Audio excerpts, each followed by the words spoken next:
Okay, so have you ever just like sat down to study and you got all your books, you got your notes, Yep. maybe even a highlighter or two. Oh, yeah, gotta have the highlighter. But like no matter how long you stare at the pages, it just feels like nothing is sinking in. Oh, yeah, I've definitely been there.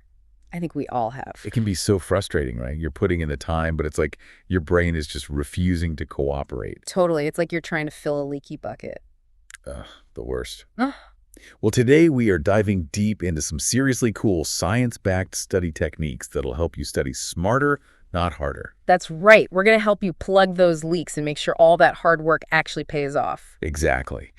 We'll be looking at an episode that was titled Ikori Eka e Oshie Eka. Which translates to, 10 tips to study smartly and effectively. I like it. 10 ticks. So get ready to transform those study sessions from a struggle to a success. Yeah, we're going to give you the tools to become a total study ninja. Love it. So first up, let's talk about this idea of active recall. Active recall. Okay, so think about it. Right. I'm thinking. Have you ever spent like hours rereading your notes? Oh, yeah. Definitely guilty of that. Yeah, and you kind of feel like, okay, I got this. Totally. Like I'm totally prepared. But then the test comes and your mind goes blank. Ugh. It's the worst feeling. Yeah. It's like the information was just sitting there on the surface, never really sinking in. Yeah, it's like trying to write on water. It just doesn't stick. Exactly.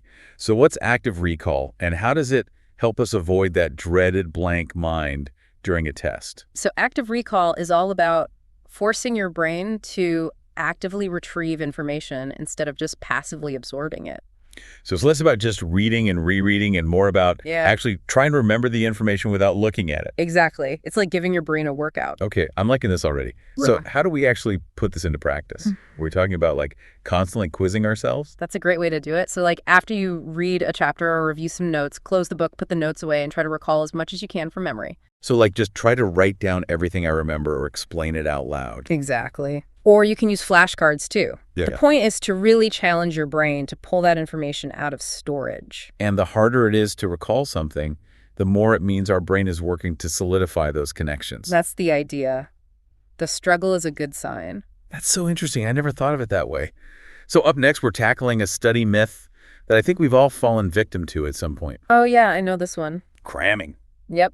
Pulling those all-nighters, fueled by coffee and sheer desperation. Been there, done that. Yeah.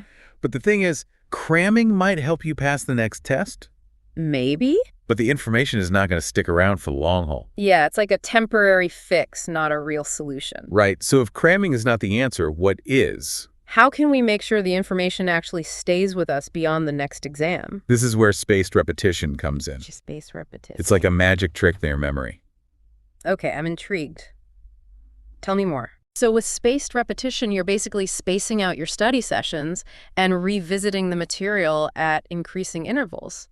So like if I learned something new today, instead of trying to cram it all in tonight, I would review it again tomorrow. Yes. And then maybe a few days later, and then again the next week. So it's like giving my brain time to actually absorb and process the information. Exactly. Yeah. You're giving your brain those little reminders so it knows, hey, this is important. I need to keep this stored away. It's like building a solid foundation for knowledge rather than just kind of piling it all on at once and hoping it sticks. I like that analogy. And the best part is there are tools that can help you with spaced repetition. Like there's this app called Anki. Anki. Yeah, it uses algorithms to figure out when you need to review things based on how well you remember them. Oh, wow. So it's like having a personalized study schedule. Exactly. It takes all the guesswork out of it. That's pretty cool. Yeah. Okay, moving right along. Let's talk about another really interesting technique. Teach to learn. This one is super powerful. Have you ever noticed that like when you explain something to someone else, it suddenly becomes clearer in your own mind? Oh, absolutely. It's like you have to really understand something inside and out to be able to explain it to someone else. Right. When you teach something, you're forced to organize your thoughts, figure out where the gaps in your knowledge are, and put everything into words. So it really takes you beyond just memorizing facts. Totally. You're actually engaging with the material at a deeper level. So how do we incorporate this into our study routine? Should we all find study buddies? Study buddies are great. Or you can join a study group or even just talk to yourself out loud. Explain the concepts to an imaginary audience. No shame in talking to yourself, right? Not at all. Your brain won't judge you. Awesome. Okay, now on to something that often gets sacrificed when we're in the thick of studying. I think I know where you're going with this. Bingo? I'll admit I've been guilty of pulling all-nighters and surviving on caffeine just to squeeze in more study time. We've all been there. But here's the thing, sleep is not a luxury when it comes to learning. It's actually essential. Really? Think of it as your brain's overnight filing system. Interesting. While you're sleeping, your brain is busy processing everything you learned during the day, organizing it, and storing it away in your long-term memory. So skimping on sleep is like sabotaging all that hard work I put in. Exactly. You might be putting in the hours, but if you're not sleeping, your brain just can't keep up. So basically, ditching the all-nighters and prioritizing sleep is actually a smart move. It's one of the best things you can do for your learning. I'm definitely going to be reassessing my sleep schedule after this. All right, next up, let's talk about the power of visuals. Visuals, this is a big one. Our brains process visual information so much faster than text. I'm a visual learner for sure. Yeah. Like I always find that creating diagrams or mind maps helps me understand and remember things so much better. It makes a huge difference. Because when you transform information into a visual format, you're making it easier for your brain to see the big picture. And make those connections. Exactly. So think about turning your notes into mind maps or drawing diagrams to illustrate processes, or even watching videos that explain the concepts you're learning. Like using all those different formats to engage different parts of my brain. Exactly. Make it fun, make it colorful. I like it. Okay, and now for something we all need, especially when we're feeling overwhelmed with studying, breaks. Breaks are so important. We tend to think that we need to power through hours of studying without stopping, but that's actually counterproductive. Yeah, I'm definitely guilty of that. But I'm sensing there's a better way. There is. Our brains can only focus intensely for so long before they need a break to recharge. Okay, that makes sense. But how do we build in breaks without losing precious study time? That's where the Pomodoro technique comes in handy. The Pomodoro technique. It's a time management method where you alternate between periods of focused work and short breaks. So like, I would study for 25 minutes. Yep. And then take a 5-minute break. And repeat that cycle. Exactly. And after every 4 cycles, you take a longer break, like 15 or 20 minutes. So it's like building in those little pockets of rest and rejuvenation. Yep.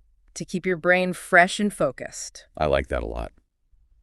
Okay, so we've got all this information swirling around in our heads now. Lots of tips and tricks. We're ready to study smarter, not harder. Absolutely. But how do we actually make sure we're tackling all of this in the most efficient way possible? That's where prioritization comes in. You got to figure out what's most important and tackle those things first. So like when I sit down to study, I should start with the toughest assignments or the subjects I'm struggling with the most. Yep. Get those out of the way when your energy levels are highest. It's like eating the frog first thing in the morning. Oh, I like that analogy. Get the hardest thing done, and then the rest of the day feels easier. Makes sense. Yeah. Now, speaking of fuel, let's talk about what you're putting into your body. Food. Yeah, I'm guessing what I eat has an impact on how well I study. Absolutely. Your brain is like a high-performance machine, and it needs the right fuel to function properly. So ditch the sugary snacks and load up on brain-boosting foods. Exactly. Things like salmon, walnuts, flax seeds, those are all packed with omega-3 fatty acids, which are great for brain health. Okay, what about antioxidants? Those are important too. You can get those from colorful fruits and vegetables. They help protect your brain cells from damage. And what about protein? Protein is essential for building neurotransmitters, which are the chemical messengers in your brain. So basically, a balanced diet is key for optimal brain function. You got it. I'm starting to see how all of these pieces fit together. So now let's talk about routine. Routine is so crucial. Our brains love consistency. Like if I study at the same time and in the same place every day. Exactly. You're signaling to your brain that it's time to focus and learn. It's like training my brain to expect a certain activity at a certain time. It's all about building those habits. Makes sense. Yeah. Okay, and finally, let's talk about the big S word, stress. Yes. Stress, the ultimate study killer. It can be so overwhelming, especially when you're already feeling the pressure of exams and deadlines. The key is to find healthy ways to manage that stress and create a more positive learning environment. So what are some strategies we can use to combat study stress? Deep breathing exercises, meditation, even just spending some time in nature. Those can all help calm your nervous system. I love those ideas. It's so easy to get caught up in the frenzy of studying, but taking a moment to pause and breathe can make a world of difference. And don't forget the power of positive self-talk. Oh yeah, that's important. Instead of beating myself up over mistakes, I should focus on what I'm doing well and celebrate my progress. Exactly. A positive attitude can go a long way. Wow, this has been an amazing deep dive. We've covered so much ground from active recall and spaced repetition to the importance of sleep, nutrition, stress management. It's all about working smarter, not harder. Exactly.